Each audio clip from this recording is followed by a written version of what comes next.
Hello everyone, स्वागत करते हैं एक बार फिर से हम आपके अपने यूट्यूब चैनल कवि क्लासेस में।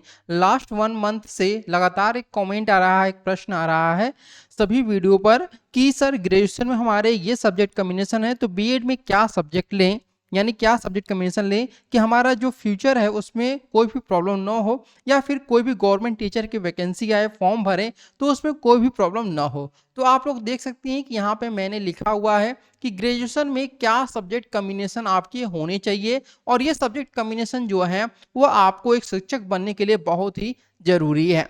तो आपको सबसे पहले यहाँ पे बता दें कि जो भी स्टूडेंट ग्रेजुएशन फाइनल ईयर के हैं, या फिर बीएड करने की सोच रहे हैं, या फिर बीएड कर रहे हैं, या फिर बीएड कर चुके हैं, उन सभी के लिए ये बहुत ही इंपॉर्टेंट वीडियो होने वाला है। तो वीडियो को एंड तक जरूर देखिएगा। सबसे पहले बात करते हैं कि आप लोग का जो टीचिंग के लिए आता है वैकेंसी, वह मुख्यतः 5 क्लास के लिए आता है। ठीक है, 5 पोस्ट के लिए आता है। पहला जो पोस्ट आप लोग देख रहे हैं यह है आपका बाल वाटिका का। बाल वाटिका टीचर जो है उसकी वैकेंसी अभी तक आप लोगों ने कहीं नहीं देखी होगी। यह 2023 से स्टार्ट हुई है, ध्यान रखिएगा, ये 2023 से आपकी स्टार्ट हुई है। और कहाँ पर आपका केवीएस में आपकी स्टार्ट हुई है। ये आपकी जो ये टीचिंग पोस्ट है, ये आपका एनईपी 2020 के अकॉर्डिंग आप लोग का ये आपकी भर्ती हो रही है इसमें, ध्यान रखिएगा, 2020 के अकॉर्डिंग। और बाल वाटिका टीचर बनने के लिए जो क्लासेस होती हैं बाल वाटिका में, वो प्री स्कूलिंग होती है। यानी कि क्लास 1 में आने से पहले जो 3 ईयर का कोर्स होता है, 3 ईयर की पढ़ाई बच्चों को कराई जाएगी, वही बाल वाटिका टीचर कराएंगे। और बाल वाटिका टीचर बनने के लिए आपके पास या तो एनटीटी होना चाहिए, यानी कि नर्सरी टीचर ट्रेनिंग, या फिर आप डीएलएड किए हो, या फिर आपने बीएड जो है वह नर्सरी में किया हो। ठीक है, बहुत सारे जगहों पे बीएड जो है वह नर्सरी में भी आपका कराया जाता है। ठीक है, दूसरी जो पोस्ट आती है वो आपकी प्राइमरी टीचर की आती है, जिसको हम लोग पीआरटी टीचर के नाम से जानते हैं। ठीक है, अब यहाँ जो पीआरटी टीचर होते हैं वो किसको पढ़ाते हैं, तो 1 से लेके 5 तक के जो स्टूडेंट हैं उनको पढ़ाते हैं। इनके लिए एलिजिबिलिटी क्राइटेरिया क्या होती है कि या तो आपने डीएलएड किया हो या फिर आपने बीएड किया हुआ है। बीएड पर भी संशय है, क्योंकि ये आपका जो केस चल रहा है बीएड पर कि बीएड जो है वह प्राइमरी में रहेगा या नहीं, ये अभी कोर्ट के अधीन है। ठीक है, तो लेकिन अभी तक डीएलएड जो है वही मान है यूजी के साथ। ठीक है, कई जगहों पे आपका 12th के बेस पर भी आप लोग डीएलएड कर सकते हैं, जिसका पुराना नाम जो है वो बीटीसी है। ठीक है, तीसरी जो वैकेंसी आती है वह आपकी जूनियर हाई स्कूल टीचर के लिए होती है, जो कि 6 to 8 होती है। और इसके लिए आपके पास यूजी के साथ आपने बीएड किया हो, ये मांगा जाता है।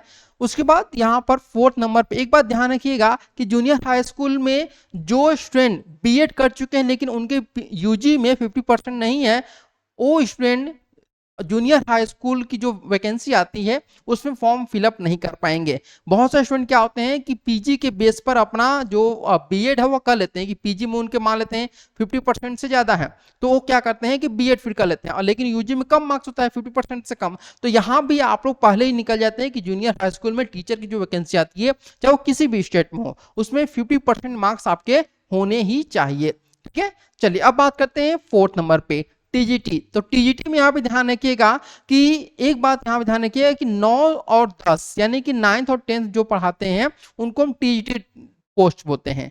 और ये जो होता है ये यूजी के साथ आपका बीएड होना चाहिए। ठीक है, इसके बाद 5th नंबर पर जो वैकेंसी आती है वह पीजीटी की होती है।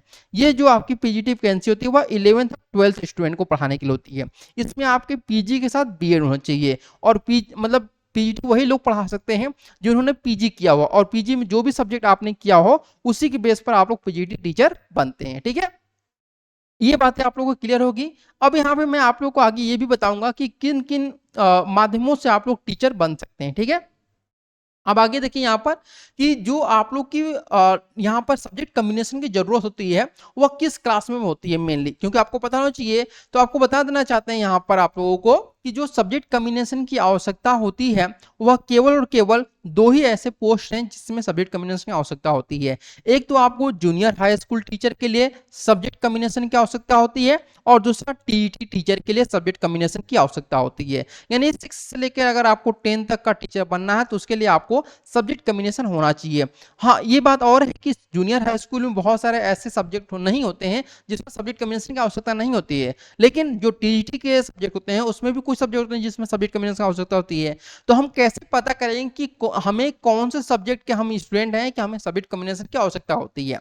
तो ये जानने से पहले आपको मालूम होना चाहिए कि दो चीजें आपको पता होना चाहिए। एक तो आपने अपने ग्रेजुएशन में स्कूल सब्जेक्ट पढ़ा है कि नहीं पढ़ा है, ठीक है, या फिर आपने नॉन स्कूल पढ़ा हुआ है।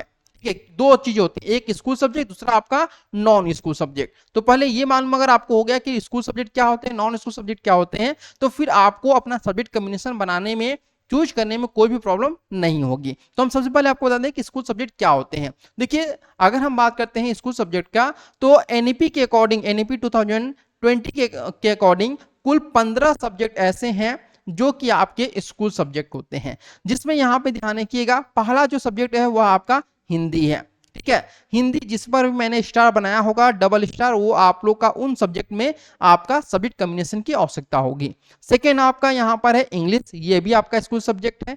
तीसरा आपका संस्कृत, उर्दू, ये 4 सब्जेक्ट हो गए। इसके बाद पांचवा जो सब्जेक्ट है वह आपका मैथमेटिक्स, 6 नंबर पे आपका म्यूजिक है, 7 पे सोशल साइंस है, 8 नंबर पे आपका होम साइंस है। ठीक है, यहाँ पे ध्यान रखिए कि सोशल साइंस में भी बहुत सारे सब्जेक्ट होते हैं, जिसमें हिस्ट्री हो गया, ज्योग्राफी हो गया, इकोनॉमिक्स हो गया, पॉलिटिकल साइंस हो गया, या फिर आपका सिविक्स हो गया, ये सब्जेक्ट होते हैं। होम साइंस, इसके बाद आप लोग यहाँ पे देखेंगे 9th नंबर पे physical education, fine art, commerce यानी वाणिज्य, कंप्यूटर साइंस, साइंस, एग्रीकल्चर और स्टैटिस्टिक्स।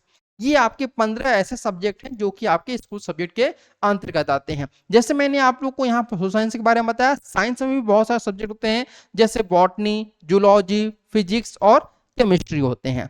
ठीक है, अब हम यहाँ पे जानेंगे non school subject. Non school subject यहाँ पे देखिएगा, पहला जो है वो आपका फिलोसफी यानी दर्शन शास्त्र है, सेकेंड आपका मनोविज्ञान है, थर्ड आपका सोशियोलॉजी है, 4th नंबर पे आपका शिक्षा शास्त्र यानी कि एजुकेशन है, फिर यहाँ पर मिलिट्री साइंस है, इसके बाद एंथ्रोपोलॉजी है, सोशल वर्क, और आपका 8th नंबर पे, पहले ये आपका नॉन स्कूल सब्जेक्ट में इंक्लूड नहीं किया जाता था, लेकिन अब इसे इंक्लूड किया जाने लगा है, लिंग्विस्ट। तो 8 नॉन स्कूल सब्जेक्ट होते हैं और आपके 15 जो हैं वह स्कूल सब्जेक्ट होते हैं। ठीक है, अब यहाँ पर मैंने जो चीजें बताई हैं स्कूल सब्जेक्ट और नॉन स्कूल सब्जेक्ट, अगर आप स्कूल सब्जेक्ट से हैं आपका, यानी जो स्कूल सब्जेक्ट से होते हैं वह रेगुलर कोर्स कहलाते हैं। क्या कहलाते हैं? रेगुलर कोर्स कराते हैं। ठीक है, तो अगर आप यहाँ पर स्कूल सब्जेक्ट से हैं तभी आप बीएड करिएगा, ध्यान रखिएगा, तभी आप बीएड करिएगा, तभी आपको इसका फायदा होगा, ध्यान रखिएगा। अगर आपके पास स्कूल सब्जेक्ट नहीं है तो आप प्रिफर करिएगा क्या करना? बीटीसी करना। क्या करना? बीटीसी करना। इससे आपको क्या फायदा होगा कि आप प्राइमरी के टीचर बन जाएंगे ही। बीटीसी के साथ अगर बीटीसी नहीं करना है तो आगे बढ़ करके आप ग्रेजुएशन के बाद आप एमए कर सकते हैं। एमए के अलावा आप इसके साथ आप नेट, जेआरएफ वगैरह अपना निकाल के आगे आप प्रोफेसर की तरफ बढ़ते रहिएगा। नॉन स्कूल सब्जेक्ट के लिए मैं यहाँ पर बोल रहा हूँ। अगर नॉन स्कूल सब्जेक्ट बीएड करना चाहते हैं तो फिर उनके आगे की जो डगर होगी, आगे जो उनका फ्यूचर होगा वह बहुत कठिनाइयों से जाएगा। ये मैं आप लोग को आगे समझाऊंगा भी। ठीक है, अभी आप लोग को पता चला स्कूल सब्जेक्ट और नॉन स्कूल सब्जेक्ट। अब मैंने यहाँ पर ध्यान रखिएगा कि मैंने स्टार किस पर लगाया है? साइंस पर लगाया हुआ है। ठीक है, सेकेंड पर मैंने जो लगाया स्टार वह आपका सोशल साइंस पर है, और तीसरा जो मैंने लगाया हुआ है हिंदी पर है। ठीक है, अब यहाँ पे ध्यान रखिएगा कि जो मैंने 3 चीजों पर लगाया है, अब यहाँ पर मैं इसको लिख देता हूं कि वह कौन से सब्जेक्ट हैं जिसमें आपको सब्जेक्ट कॉम्बिनेशन की आवश्यकता होगी। तो वह है आपका हिंदी, सोशल साइंस और साइंस। अब देखिएगा एक एक करके कि हिंदी के लिए सब्जेक्ट कॉम्बिनेशन क्या चाहिए। ठीक है, देखिए जिस पर मैंने आपका स्टार नहीं लगाया हुआ, ध्यान रखिएगा, जो स्कूल सब्जेक्ट में मैंने स्टार नहीं लगाया है वो अपने आप में स्वतंत्र है, यानी उनको किसी भी सब्जेक्ट की आवश्यकता नहीं है। ध्यान रखिएगा, जैसे इंग्लिश है तो इंग्लिश अपने आप में ही एक मतलब परिपूर्ण है, कर सकते हैं, ये आपको इसके लिए कोई भी आवश्यकता नहीं होती है, किसी की सहायता नहीं लेनी होती है। ठीक है, अब अगर जो जिस पर मैंने स्टार लगाया है, जिस पर सब्जेक्ट कॉम्बिनेशन का आवश्यकता है, वो 3 ही सब्जेक्ट हैं, वो एक तो हिंदी, सोशल साइंस और साइंस है। ठीक है, तो हिंदी के लिए अगर हम बात करते हैं यहाँ पर, तो देखिए हिंदी एक ऐसा सब्जेक्ट है जिसके लिए आपको अलग अलग स्टेट में अलग जो आपके कसते हैं सेंट्रल की जो वैकेंसी आती है उनमें आपकी अलग अलग योग्यता होनी चाहिए, यानी कि सब्जेक्ट कॉम्बिनेशन अलग मांगता है। जैसे हम उत्तर प्रदेश की बात करते हैं तो उत्तर प्रदेश में अगर आप हिंदी के टीचर बनना चाहते हैं, यानी कि टीजीटी हिंदी के टीचर बनना चाहते हैं, तो उसके लिए आपको क्या करना, आपके पास क्या होना चाहिए कि बीए में आपके हिंदी के साथ आपका संस्कृत होना चाहिए। बीए में आपका हिंदी के साथ संस्कृत होना चाहिए। ये अभी तक जो वैकेंसी आई है उसमें ये रूल था, लेकिन अब आगे जो अभी जो वैकेंसी आई है रिसेंटली आप लोग देखेंगे उसमें यह भी मांगा गया है कि आपके 12th में संस्कृत भी होना चाहिए। ये क्यों 12th में संस्कृत मांगा जा रहा है? क्योंकि यूपी गवर्नमेंट का ये मानना है कि जब आप 10th 9th 10th के बच्चों को पढ़ाएंगे तो उसमें एक अनिवार्य संस्कृत नाम का विषय होता है, अनिवार्य संस्कृत नाम का। तो वो क्या करना चाहते हैं कि वो अनिवार्य संस्कृत के लिए कोई अलग टीचर नहीं हायर करना चाहते हैं।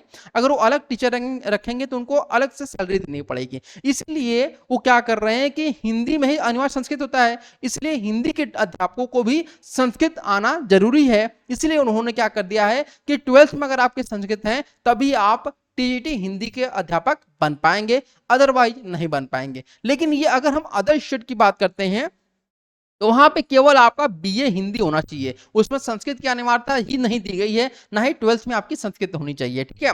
वही केवीएस, एपीएस, और एनबीएस, इन अलग अलग जो आपके विश्व जो केंद्रीय विद्यालय हैं उनमें अगर हम बात करते हैं तो वहां पे बीए हिंदी तो होना चाहिए, लेकिन आपका फाइनल ईयर तक भी होना चाहिए, यानी कि तीनों साल, यानी पहले साल, दूसरे साल और तीसरे साल, तीनों साल आपने क्या पढ़ा हो, हिंदी पढ़ा हो, तभी आपका मान्य होगा। तो ये था आपका हिंदी के लिए, ठीक है। अब बात करते हैं हम लोग सोशल साइंस के लिए। तो अगर सोशल साइंस का आप टीचर बनना चाहते हैं तो आपको यहाँ बता देना चाहते हैं कि दो विषय आप सोशल साइंस में मैंने बताया 4 विषय होते हैं, इतिहास, राजनीति शास्त्र, भूगोल और अर्थशास्त्र, ये 4 विषय होते हैं। इन 4 में से अगर आपके पास 2 विषय हैं, क्या है आपके 2 विषय हैं, तो आप सोशल साइंस टीचर बनने के योग्य हो जाएंगे। मान लेते हैं आपने यहाँ पर फर्स्ट ईयर और सेकेंड ईयर में क्या पढ़ा हुआ है, इतिहास पढ़ा हुआ है, ठीक है। इतिहास के साथ आपने क्या पढ़ा हुआ है, मान लेते हैं अर्थशास्त्र पढ़ा हुआ है, ठीक है, अर्थशास्त्र, तो भी आप सोशल साइंस टीचर बनने के योग्य होते हैं। या फिर आपने फर्स्ट ईयर सेकेंड ईयर में इतिहास और अर्थशास्त्र पढ़ा और थर्ड ईयर में जाकर के केवल इतिहास ले लिया है, ठीक है, केवल इतिहास ले लिया है, तो भी आप सोशल साइंस टीचर बनने के योग्य होंगे। ये मैं केवल आपको स्टेट बीएड कुछ स्टेट के बारे में बता रहा हूं, लेकिन बहुत सारे ऐसे स्टेट हैं या फिर बहुत सारे केंद्रीय विद्यालय हैं जहां पर यह कंडीशन रखा जाता है कि आपको फाइनल ईयर में, ध्यान रखिएगा कि फाइनल ईयर में आपके पास हिस्ट्री या फिर आपका ज्योग्राफी में से कोई एक सब्जेक्ट होना चाहिए।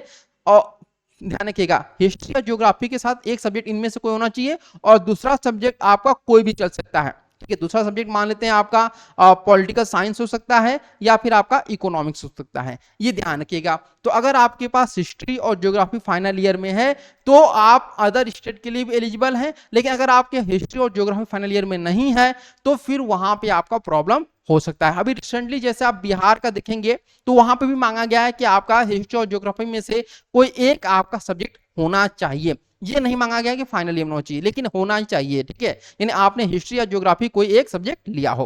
तो ये आपका सोशल साइंस टीचर के लिए था। अगर हम बात करते हैं साइंस अध्यापक के लिए, तो देखिए साइंस में आप यहाँ पे बताना चाहेंगे कि अभी तक क्या होता आ रहा है कि चाहे वह यूपी में हो या फिर अदर में हो, किसी भी राज्य में, पर होता क्या आ रहा है कि जीव विज्ञान के लिए अलग अध्यापक रखे जाते थे और विज्ञान के लिए अलग अध्यापक रखे जाते थे, ठीक है। लेकिन जो एनईपी आया है, एनईपी 2022-20, इसमें जीव विज्ञान के अध्यापक को ही का जो पोस्ट है उसे ही हटा दिया गया है, ठीक है, इसे ही हटा दिया गया है। अब केवल विज्ञान के अध्यापक ही आप बन सकते हैं और विज्ञान अध्यापक बनने के लिए आपके ग्रेजुएशन में भौतिक विज्ञान और रसायन विज्ञान के साथ आपने बीएड किया हो या फिर जीव विज्ञान में आप जंतु विज्ञान व वनस्पति विज्ञान के साथ बीएससी बीएड किया हो आपने।